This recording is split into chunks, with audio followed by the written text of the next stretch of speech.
Hi friends, ಬನ್ನಿ ಇವತ್ತು ಶ್ರೀ ಭವಾನಿ ರೆಸಿಪಿಲಿ ನಾನು ಒಂದು ಈರುಳ್ಳಿ ಗ್ರೇವಿನ ತೋರಿಸ್ತಿದ್ದೀನಿ. ತುಂಬಾ ಟೇಸ್ಟಿಯಾದಂಥ ಒಂದು ಈರುಳ್ಳಿ ಗ್ರೇವಿನ ಮಾಡ್ಕೋಬೋದು. ತುಂಬಾ ಕಡಿಮೆ ಸಮಯದಲ್ಲಿ ಬೆಳಗಿನ ಜಾವ ತಿಂಡಿ ಜೊತೆನೂ ಮಾಡ್ಕೋಬೋದು. ಒಂದು ಅನ್ನದ ಜೊತೆಯಲ್ಲಿ ರೊಟ್ಟಿ ಜೊತೆಯಲ್ಲಿ ಚೆನ್ನಾಗಿ ನೆನೆಸ್ಕೊಂಡು ಊಟನೂ ಮಾಡ್ಬೋದು. ಸೂಪರಾಗಿರುತ್ತೆ ಫ್ರೆಂಡ್ಸ್. ಬೇಸಿಗೆ ಟೈಮಲ್ಲಿ ಈರುಳ್ಳಿ ಗ್ರೇವಿ ಮಾಡ್ಕೊಂಡ್ರೆ ತುಂಬಾ ಚೆನ್ನಾಗಿರುತ್ತೆ. ಹೆಲ್ತಿನೂ ತುಂಬಾ ಒಳ್ಳೆಯದೇ ಇರುತ್ತೆ. ನಮ್ಮ ಚಾನಲ್ಗೆ ನೀವು ಸಬ್ಸ್ಕ್ರೈಬ್ ಆಗಲಿಲ್ಲ ಅಂದರೆ ಪ್ಲೀಸ್ ಸಬ್ಸ್ಕ್ರೈಬ್ ಆಗಿ, ಪಕ್ಕದಲ್ಲಿರೋ ಬೆಲ್ ಬಟನ್ ಕೂಡ ಕ್ಲಿಕ್ಕಾಗಿ ಒಂದು ಲೈಕ್ ಮಾಡಿ ಫ್ರೆಂಡ್ಸ್. ಬನ್ನಿ ಇವತ್ತು ಈರುಳ್ಳಿ ಗ್ರೇವಿ ಯಾವ ರೀತಿ ಮಾಡೋದು ಅಂತ ತೋರಿಸ್ತಾ ಇದ್ದೀನಿ. ನೋಡಿ, ಈ ರೀತಿಯಾಗಿ ಚಿಕ್ಕ ಚಿಕ್ಕದ ಈರುಳ್ಳಿನ ತೊಗೊಂಡಿದ್ದೀನಿ. ನೀವು ಸಾಂಬಾರು ಈರುಳ್ಳಿ ಇದ್ರೂ ಬಳಸ್ಕೋಬೋದು. ನಾನು ಮಾಮೂಲಿ ಈರುಳ್ಳಿನೇ ಬಳಸ್ಬಿಟ್ಟು ಮಾಡ್ತಾಯಿರೋದು. ಚಿಕ್ಕ ಚಿಕ್ಕದಾಗಿ ಈರುಳ್ಳಿನ ತೊಂದು ಸಪ್ಪೆನ ತೆಗೆದುಬಿಟ್ಟು ಕಟ್ ಮಾಡಿ ಈ ರೀತಿಯಾಗಿ ಸಪ್ಪೆನ ಸುಲಿದ್ಬಿಟ್ಟು ಇಟ್ಕೊಂಡಿದ್ದೀನಿ. ಇವಾಗ ನೋಡಿ, ಈ ರೀತಿಯಾಗಿ ನಾನು ಕಟ್ ಮಾಡೋದನ್ನು ತೋರಿಸ್ತಾಯಿದ್ದೀನಿ. ಈ ರೀತಿಯಾಗಿ 2 ಭಾಗನ ಕಟ್ ಮಾಡ್ಕೋಬೇಕಾಗುತ್ತೆ. ನಾವು ಈರುಳ್ಳಿನ ಈ ರೀತಿಯಾಗಿ ಸೀಳ್ಕೊಂಡ್ಬಿಟ್ಟು ಇಟ್ಕೋಬೋದು ಫ್ರೆಂಡ್ಸ್. ಇವಾಗ ನಾನು ಇನ್ನೊಂದು ಸ್ಟೆಪ್ಪನ್ನು ತೋರಿಸ್ತಿದ್ದೀನಿ ನಿಮಗೆ, ಈರುಳ್ಳಿ ಯಾವ ರೀತಿ ಕಟ್ ಮಾಡ್ಕೋಬೇಕು ಅನ್ನೋದು. ನೋಡಿ, ನಾನು ಹಿಂದೆಗಡೆ ಭಾಗದಲ್ಲಿ ಈ ರೀತಿಯಾಗಿ ಕಟ್ ಮಾಡ್ತಾಯಿದ್ದೀನಿ. ನೀಟಾಗಿ ಅಷ್ಟು ಈರುಳ್ಳಿನ ಈ ರೀತಿಯಾಗಿ ಕಟ್ ಮಾಡಿ ನಾನು ಪ್ಲೇಟ್ದಲ್ಲಿ ಎತ್ತಿಟ್ಕೋತಾ ಇದ್ದೀನಿ. ನೋಡ್ಬೋದು ಫ್ರೆಂಡ್, ಈ ರೀತಿಯಾಗಿ ಕಟ್ ಮಾಡಾದ ಬಳಿಕ ನಾನು ದೊಡ್ಡದಾಗಿ ಒಂದು ದಪ್ಪ ಈರುಳ್ಳಿ ತೊಂದು ಕಟ್ ಮಾಡಿಬಿಟ್ಟು ಹಾಕೋತಾ ಇದ್ದೀನಿ ಮಿಕ್ಸಿ ಜಾರಿಗೆ. ಒಂದು ಟೊಮೆಟೊ ಹಣ್ಣು ತೊಂದಿನಿ ಮೀಡಿಯಮ್ ಸೈಜಟ್ಟು, ಅದನ್ನು ಸೇರಿಸ್ತಾ ಇದ್ದೀನಿ. ಒಂದು ಸ್ವಲ್ಪ ಶುಂಠಿ, ಒಂದು ಸ್ವಲ್ಪ ಕೊತ್ತಂಬರಿ ಸೊಪ್ಪು, ಒಂದು ಸ್ವಲ್ಪ ಕೊತ್ತಂಬರಿ ಸೊಪ್ಪು, ಇಷ್ಟು ಆದರೆ ಸಾಕು. ಚೆನ್ನಾಗಿ ನುಣ್ಣಗೆ ಒಂದು ಪೇಸ್ಟನ್ನು ರುಬ್ಕೊಂಡ್ಬರ್ಬೇಕು. ನಾವು ಒಂದು ಸ್ವಲ್ಪ ನೀರು ಹಾಕ್ಲಾರ್ದೆ ರುಬ್ಕೋಬೇಕು. ನೋಡಿ, ಈ ರೀತಿಯಾಗಿ ಚೆನ್ನಾಗಿ ನುಣ್ಣಗೆ ರುಬ್ಕೊಂಬಂದಿದ್ದೀನಿ. ನೋಡ್ಕೋಬೋದು ಫ್ರೆಂಡ್ಸ್, ಈ ರೀತಿಯಾಗಿ ನುಣ್ಣಗಾಗಿ ಇರಬೇಕು. ಇಷ್ಟಿದ್ದರೆ ಸಾಕು, ನಮ್ಮ ಚೆನ್ನಾಗಿ ಈರುಳ್ಳಿ ಗ್ರೇವಿನ ರೆಡಿಯಾಗುತ್ತೆ. ಇವಾಗ ಒಂದು ಪಾತ್ರೆನ ಇಟ್ಕೊಂಡ್ಬಿಟ್ಟು ಆ ಪಾತ್ರದಲ್ಲಿ ಎಣ್ಣೆ ಬಿಸಿ ಮಾಡೋಕ್ಕೆ ಇಡ್ತಾಯಿದ್ದೀನಿ. ಎಣ್ಣೆ ಬಿಸಿ ಆದ ನಂತರ ನಾನು ಈರುಳ್ಳಿನ ಹಾಕ್ತಾಯಿದ್ದೀನಿ. ಚೆನ್ನಾಗಿ ಒಂದು ಈರುಳ್ಳಿನ ಫ್ರೈ ಮಾಡ್ಕೋಬೇಕಾಗುತ್ತೆ. ನಾವು ಚೆನ್ನಾಗಿ ಈರುಳ್ಳಿ ಫ್ರೈ ಮಾಡ್ಕೊತಾ ಈರುಳ್ಳಿನ ಯಾವ ರೀತಿಯಾಗಿ ಬಿಟ್ಕೋದು ಬರುತ್ತೆ ನೋಡ್ಕೋಬೋದು. ಈ ವಿಧಾನದಲ್ಲಿ ಬಂದರೆ ಸಾಕು. ಈರುಳ್ಳಿನ ನಾನು ಒಂದು ಪ್ಲೇಟಿಗೆ ಎತ್ತಿಟ್ಕೋತಾ ಇದ್ದೀನಿ ಸಪ್ರೇಟು.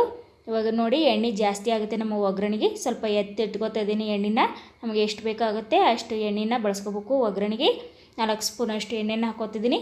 ಸ್ವಲ್ಪ ಸಾಸಿವೆ, ಒಂದು 2 ಹಸಿಮೆಣಸಿಗೆ ಉದ್ದುದ್ದ ಕಟ್ ಮಾಡಿ ಹಾಕೋತಾ ಇದ್ದೀನಿ. ಒಂದು ಸ್ವಲ್ಪ ಕೊತ್ತಂಬರಿ ಸೊಪ್ಪನ್ನು ಒಗ್ಗರಣೆ ಸೇರಿಸ್ಬಿಟ್ಟು ಇವಾಗ ನಾನು ಮಸಾಲೆ ಏನು ರುಬ್ಕೊಂಡಿದ್ದಲ್ಲ ಆ ಮಸಾಲೆನೂ ಸೇರಿಸ್ತಾ ಇದ್ದೀನಿ. ನೀಟಾಗಿ ಹಸಿ ಸ್ಮೆಲ್ ಹೋಗ್ಬೇಕು. ನಾವು ಹಸಿದಾಗಿ ರುಬ್ಕೊಂಡಿದ್ದಲ್ಲ ಈರುಳ್ಳಿ, ಟೊಮೆಟೊ, ಕೊತ್ತಂಬರಿ ಸೊಪ್ಪು, ಶುಂಠಿನ ರುಬ್ಕೊಂಡಿದ್ದಲ್ಲ ಇಷ್ಟನ್ನು ಹಸಿ ಸ್ಮೆಲ್ ಹೋಗೋವರೆಗೂ ನಾವು ಚೆನ್ನಾಗಿ ಫ್ರೈ ಮಾಡ್ಕೋಬೇಕಾಗುತ್ತೆ. ಒಂದು ಆಯಿಲ್ ಬಿಡೋವರೆಗೂ. ನೋಡಿ, ಈ ರೀತಿಯಾಗಿ ಒಂದು ಎಣ್ಣೆ ಬಿಡಬೇಕು. ಅಲ್ಲಿವರೆಗೂ ಫ್ರೈ ಮಾಡ್ಕೊತಾ ಬನ್ನಿ. ಚೆನ್ನಾಗಿ ಫ್ರೈ ಆದ ಬಳಿಕ ನಾನು ತೋರಿಸ್ತಾ ಇದ್ದೀನಿ ಫ್ರೆಂಡ್ಸ್. ಇದೇ ರೀತಿಯಾಗಿ ಹಸಿ ಸ್ಮೆಲ್ ಹೋಗೋವರೆಗೂ ಫ್ರೈ ಮಾಡ್ಕೋಬೇಕಾಗುತ್ತೆ ನಾವು ಈರುಳ್ಳಿನ. ಮಸಾಲೆನ ನೀಟಾಗಿ ಮಸಾಲೆ ಫ್ರೈ ಆದ ಬಳಿಕ ಇವಾಗ ಧನಿಯಾ ಪೌಡ್ರು 1 ಸ್ಪೂನು, ಅಚ್ಚ ಖಾರ ಪುಡಿ 1.5 ಸ್ಪೂನ್ ಅಷ್ಟು ಬಳಸ್ತಾ ಇದ್ದೀನಿ. ನಿಮ್ಗೆ ಖಾರ ಎಷ್ಟು ಬೇಕಾಗುತ್ತೆ ನೋಡ್ಕೊಂಡು ಹಾಕೋಬೋದು. ನಾನು ರುಚಿ ತಕ್ಕಟ್ಟು ಉಪ್ಪನ್ನು ಸೇರಿಸ್ತಾ ಇದ್ದೀನಿ. ಕಲ್ಲು ಉಪ್ಪನ್ನು ತೊಗೊಂಡಿದ್ದೀನಿ ಫ್ರೆಂಡ್ಸ್. ನಾನು ಇಲ್ಲಿ ಉಪ್ಪನ್ನು ಸೇರಿಸಾದ ಬಳಿಕ ಚೆನ್ನಾಗಿ ಒಂದು ಫ್ರೈ ಮಾಡ್ಕೊತಾ ಇದ್ದೀನಿ. ನೀಟಾಗಿ ಒಂದು ಸ್ವಲ್ಪ ಅರಿಶಿಣನ್ನು ಸೇರಿಸ್ತಾ ಇದ್ದೀನಿ, ಒಂದು ಚಿಟಿಕೆಯಷ್ಟು. ಸೇರಿಸಾದ ನಂತರ ಚೆನ್ನಾಗಿ ಈ ರೀತಿಯಾಗಿ ಮಸಾಲೆನ ಖಾರದ ಜೊತೆಲಿ ಚೆನ್ನಾಗಿ ಹೊಂದ್ಕೋಬೇಕು. ಅಲ್ಲಿವರೆಗೂ ನಾವು ಮಿಕ್ಸ್ ಮಾಡ್ಕೋಬೇಕಾಗುತ್ತೆ. ಒಂದು ಸ್ವಲ್ಪ ಮಿಕ್ಸಿ ತೊಳೆದು ನೀರು ಸೇರಿಸ್ತಾ ಇದ್ದೀನಿ. ಈ ರೀತಿಯಾಗಿ ನೀರನ್ನು ಸೇರಿಸ್ಬಿಟ್ಟು ನಮಗೆ ಎಷ್ಟು ಗ್ರೇವಿ ಬೇಕಾಗುತ್ತೋ ನೋಡ್ಕೊಂಡ್ಬಿಟ್ಟು ನಾವು ಗ್ರೇವಿನ ರೆಡಿ ಮಾಡ್ಕೋಬೇಕಾಗುತ್ತೆ. ನಾನು ಇನ್ನೊಂದು ಸ್ವಲ್ಪ ನೀರನ್ನು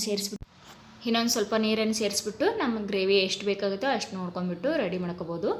ನೋಡಿ ಫ್ರೆಂಡ್ಸ್, ಈ ವಿಧಾನದಲ್ಲಿ ನಾನು ರೆಡಿ ಆಗಿದೆ. ಇವಾಗ ಅದಾದ ನಂತರ ನಾನು ಈರುಳ್ಳಿನ ಏನು ಎಣ್ಣೆಲಿ ಕರೆದಿಟ್ಟಿದ್ದಲ್ಲ ಅದನ್ನೇ ಸೇರಿಸ್ತಾ ಇದ್ದೀನಿ. ಸೇರಿಸ್ಬಿಟ್ಟು ಚೆನ್ನಾಗಿ ಮಿಕ್ಸ್ ಮಾಡಾದ ನಂತರ ಚೆನ್ನಾಗಿ ಒಂದು 5 ನಿಮಿಷ ಬೇಯಿಸ್ತಾ ಇದ್ದೀನಿ. ಚೆನ್ನಾಗಿ ಒಂದು 5 ನಿಮಿಷ ಬೆಂದರೆ ಸಾಕು. ನಮಗೆ ಈರುಳ್ಳಿನೂ ಚೆನ್ನಾಗಿ ಬೆಂದಿರ್ತದೆ. ನಾವು ಎಣ್ಣೆಲಿ ಫ್ರೈ ಮಾಡ್ಕೊಂಡಿರೋದ್ರಿಂದಾಗಿ ಚೆನ್ನಾಗಿ ಬೆಂದಿರ್ತದೆ ಒಂದು ಸ್ವಲ್ಪ. ಇವಾಗ ನೋಡಿ, ಈ ರೀತಿಯಾಗಿ ಮಸಾಲೆನ ಎಲ್ಲ ಹಿಡ್ಕೋಬೇಕು ಎಣ್ಣೆಲಿ. ಈ ರೀತಿಯಾಗಿ ಎಣ್ಣೆಯನ್ನು ಬಿಟ್ಕೋತ ಬರಬೇಕು. ಆವಾಗ ನಮ್ಗೆ ಒಂದು ಗ್ರೇವಿನ ರೆಡಿಯಾಗಿದೆ ಸೂಪರಾಗಿ. ನೋಡ್ಕೋಬೋದು ಫ್ರೆಂಡ್ಸ್, ಈ ರೀತಿಯಾದಂಥ ಒಂದು ಈರುಳ್ಳಿ ಗ್ರೇವಿನ ಯಾವ ರೀತಿ ರೆಡಿಯಾಗಿದೆ ಅನ್ನೋದು. ನೀವು ನಮ್ಮ ಚಾನಲ್ಗೆ ಸಬ್ಸ್ಕ್ರೈಬ್ ಆಗಿಲ್ಲ ಅಂದರೆ ಪ್ಲೀಸ್ ಸಬ್ಸ್ಕ್ರೈಬ್ ಆಗಿ, ಪಕ್ಕದಲ್ಲಿರೋದು ಬೆಲ್ ಬಟನ್ ಕೂಡ ಕ್ಲಿಕ್ ಆಗಿ ನಿಮ್ಮ ಫ್ರೆಂಡ್ಸ್ಗೆಲ್ಲ ಶೇರ್ ಮಾಡಿ, ಲೈಕ್ ಮಾಡಿ ಫ್ರೆಂಡ್ಸ್. ನೋಡಿ, ಈ ರೀತಿಯಾಗಿ ಈರುಳ್ಳಿ ಗ್ರೇವಿನ ರೊಟ್ಟಿ ಜೊತೆಯಲ್ಲಿ, ಚಪಾತಿ ಜೊತೆಯಲ್ಲಿ, ಅನ್ನ ಜೊತೆನೂ ಸರ್ವ್ ಮಾಡ್ಕೊಂಡ್ಬಿಟ್ಟು ತಿನ್ಬೋದು. ದೋಸೆ ಜೊತೆನೂ ಸೂಪರಾಗಿ ಕಾಂಬಿನೇಷನ್ ಇರ್ತದೆ. ಬೇಸಿಗೆ ಟೈಮಲ್ಲಿ ತಂಪಾಗಿ ಈರುಳ್ಳಿ ಗ್ರೇವಿ ರೆಡಿಯಾಗಿದೆ ಸೂಪರಾಗಿ. ನೋಡ್ಕೋಬೋದು ಫ್ರೆಂಡ್ಸ್. ಈ ವಿಧಾನದಲ್ಲಿ ನೀವು ಒಮ್ಮೆ ಟ್ರೈ ಮಾಡಿ ನೋಡಿ ಫ್ರೆಂಡ್ಸ್. ಈ ರೀತಿಯಾದಂಥ ಈರುಳ್ಳಿ ಗ್ರೇವಿನ ತುಂಬಾ ಇಷ್ಟಪಟ್ಟು ಮಕ್ಕಳು, ತಾತ, ಅಜ್ಜಿ ಎಲ್ಲರೂ ಇಷ್ಟಪಟ್ಟು ತಿಂತಾರೆ. ತುಂಬಾ ಚೆನ್ನಾಗಿರುತ್ತೆ.